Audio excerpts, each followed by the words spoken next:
નમસ્કાર મિત્રો, સ્વાગત છે તમારું આપણી આ યુટ્યુબ ચેનલમાં જેનું નામ છે ગુજરાતી જીકેની જમાવટ. આજના વિડીયોમાં આપણે વાત કરીશું મિત્રો, ગઈકાલે 18 જુલાઈના રોજ ગુજરાત રાજ્ય માર્ગ વાહન વ્યવહાર નિગમ એટલે કે જીએસઆરટીસી દ્વારા વર્ષ 2019-20માં જે કંડક્ટરોની ભરતી થઈ હતી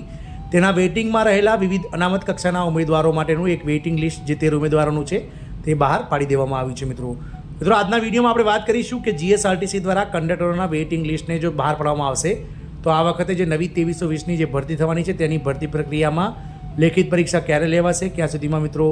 જે છે તે મિત્રો મેરિટ આવશે અને ક્યાં સુધીમાં ઓર્ડર મળશે અને હવે વેઇટિંગવાળાને લેશે કે નહીં, આ તમામ પ્રશ્નોના જવાબ આજના વિડીયોમાં આપણે આપ સુધી પહોંચાડીશું. તો વિડીયોના અંત સુધી બનાવી રહેશો અને જો તમે ચેનલમાં નવા હશો તો અમારી ચેનલને સબસ્ક્રાઇબ કરી બાજુમાં રહેલું બેલ આઇકોન દબાવી દો, જેથી કરીને ચેનલ પર મૂકવામાં આવતા ભરતીઓનો નોટિફિકેશન, ભરતીઓના પરિણામ, જીકેના વિડીયોઝ, સરકારી કર્મચારી પેન્શનર્સ યોજનાઓને લગતા પરિપત્રો સરળતાથી તમને ચેનલના માધ્યમથી ઉપલબ્ધ થઈ જાય. તો મિત્રો ગુજરાત રાજ્ય માર્ગ વાહન વ્યવહાર નિગમ એટલે કે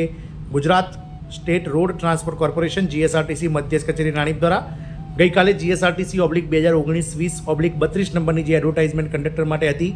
ગત વખતની 2019-20ની અને જેના ઓર્ડરો વર્ષ 2022માં જે છે તે તમામ કંડક્ટરોને આપવામાં આવ્યા હતા, કારણ કે કોરોના જેવી મહામારીના કારણે મિત્રો આ ભરતી જે છે તે 2 થી 2.5 વર્ષના સમયગાળામાં પૂર્ણ થઈ હતી. મિત્રો તો આ વખતે મિત્રો જે છે તે કંડક્ટરની ભરતીના જે ખાલી રહેલ જગ્યાઓ માટે જેઓનું ડોક્યુમેન્ટ વેરિફિકેશન થઈ ગયું છે તેવા અનામત કેટેગરીના 13 ઉમેદવારોનું જે છે તે ગઈકાલે વેઇટિંગ લિસ્ટ જે છે તે કંડક્ટર કક્ષામાં વિવિધ જે ડિવિઝન વાઇઝ જગ્યાઓ ખાલી હતી તે પ્રમાણે જીએસઆરટીસીની નિગમની વેબસાઇટ પર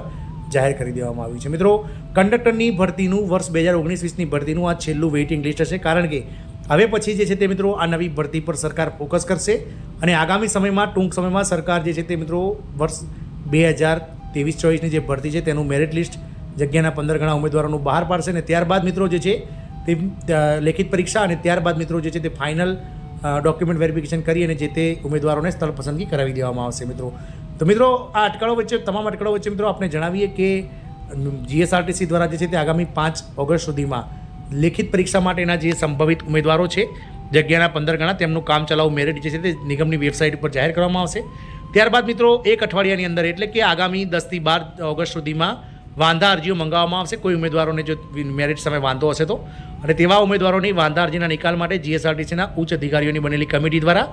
આગામી જે છે તે મિત્રો 15-20 દિવસમાં જે છે તે આ વાંધા અરજીઓ સાંભળી અને ફાઇનલ જે મેરિટ છે તે મિત્રો ઓગસ્ટના અંતમાં અથવા તો સપ્ટેમ્બરના પ્રથમ અઠવાડિયામાં નિગમની વેબસાઇટ ઉપર મૂકી દેવામાં આવશે. ત્યારબાદ આપણે અગાઉ પણ વાત કરી તે પ્રમાણે મિત્રો જો ગુજરાતમાં પંચાયત અને પાલિકાઓની, ગ્રામ પંચાયતોની, તાલુકા પંચાયત, જિલ્લા પંચાયત, નગરપાલિકા અને મહાનગરપાલિકાઓની જે છેલ્લા 2 વર્ષથી અટવાયેલી જે ચૂંટણીઓ છે તેને જો ગુજરાત રાજ્યના ચૂંટણી પંચ દ્વારા જાહેર કરવામાં નહીં આવે તો સપ્ટેમ્બર મહિનાના અંત સુધીમાં અથવા તો ઓક્ટોબરના પ્રથમ વીકમાં જે છે તે લેખિત પરીક્ષાનું આયોજન જીએસઆરટીસી દ્વારા કંડક્ટર કક્ષાનું કરવામાં આવશે. પરંતુ સરકાર હાલમાં મિત્રો એવું જાણવા મળ્યું છે કે ઝવેરી કમિશનનો જે રિપોર્ટ છે તે ઝવેરી કમિશને સુપ્રત કરી દીધો છે અને જે પંચાયત પાલિકાઓમાં જે ઓબીસી 10% અનામત હતું તેને વધારીને 27% અનામત કરવાની ભલામણ આ ઝવેરી કમિશન દ્વારા સરકારને કરવામાં આવી છે અને હવે સરકાર દ્વારા આગામી સમયમાં તમામ પાલિકા પંચાયતોની ચૂંટણીઓમાં 27% ઓબીસી અનામત લાગુ કરી અને કલેક્ટરોને આગામી મિત્રો 2 થી 3 મહિનામાં ચૂંટણી યોજવા માટેનો આદેશ આપી દેવામાં આવ્યો છે. મિત્રો આપ સૌને જણાવી દઈએ કે મિત્રો લોકસભાની ચૂંટણી પૂર્ણ થયા બાદ આ આદેશો સરકાર દ્વારા જાહેર કરી દેવામાં આવે છે, એટલે કે આગામી સપ્ટેમ્બર-ઓક્ટોબર મહિનામાં સમગ્ર ગુજરાતમાં 7,000 જેટલી ગ્રામ પંચાયતો સાથે વિવિધ નગરપાલિકાઓ, પ્રાંત તાલુકા પંચાયત, જિલ્લા પંચાયતો અને મહાનગરપાલિકાઓ 2 જેટલી છે તેમની ચૂંટણી યોજાવા જઈ રહી છે. તો આ ચૂંટણીઓની આદર્શ આચાર સંહિતા જે છે ક્યાંક ને ક્યાંક સરકારમાં લાગુ પડી જશે ગુજરાત રાજ્યમાં અને સાથે જ મિત્રો જીએસઆરટીસીનો સ્ટાફ પણ મિત્રો આ ચૂંટણીમાં કામે લાગી જશે, એટલે કે 1 થી 1.5 મહિનો કોઈ પણ જાતનું કામ થશે નહીં. જો મિત્રો આવું બનશે તો જે લોકસભાની જો આવું બનશે તો મિત્રો જે કંડક્ટર માટેની ભરતીનું જે મિત્રો લેખિત પરીક્ષા છે તે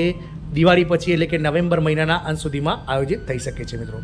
જો નવેમ્બર મહિનાના અંત સુધીમાં ચૂંટણીનું આયોજન થશે લેખિત પરીક્ષાનું ચૂંટણીના કારણે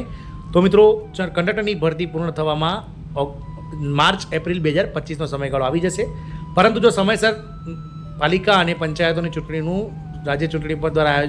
આયોજન કરવામાં નહીં આવે તો સપ્ટેમ્બર-ઓક્ટોબર મહિનામાં મિત્રો જે છે તે લેખિત પરીક્ષા લેવાઈ જશે અને આગામી 2 મહિનાની અંદર એટલે કે ડિસેમ્બર મહિનાની અંદર ડોક્યુમેન્ટ વેરિફિકેશનનો કાર્યક્રમ અને ત્યારબાદ જાન્યુઆરી અથવા ફેબ્રુઆરીમાં જે છે તે નવા કંડક્ટરોની ભરતી જીએસઆરટીસી નિગમ કરી દેશે. મિત્રો હવે જે છે તે આ વેઇટિંગ લિસ્ટ છે તે ખોલવાનું નથી, એટલે તમામ ઉમેદવારોએ હવે ચિંતા કરવાની જરૂર નથી. જય હિન્દ, અસ્તુ.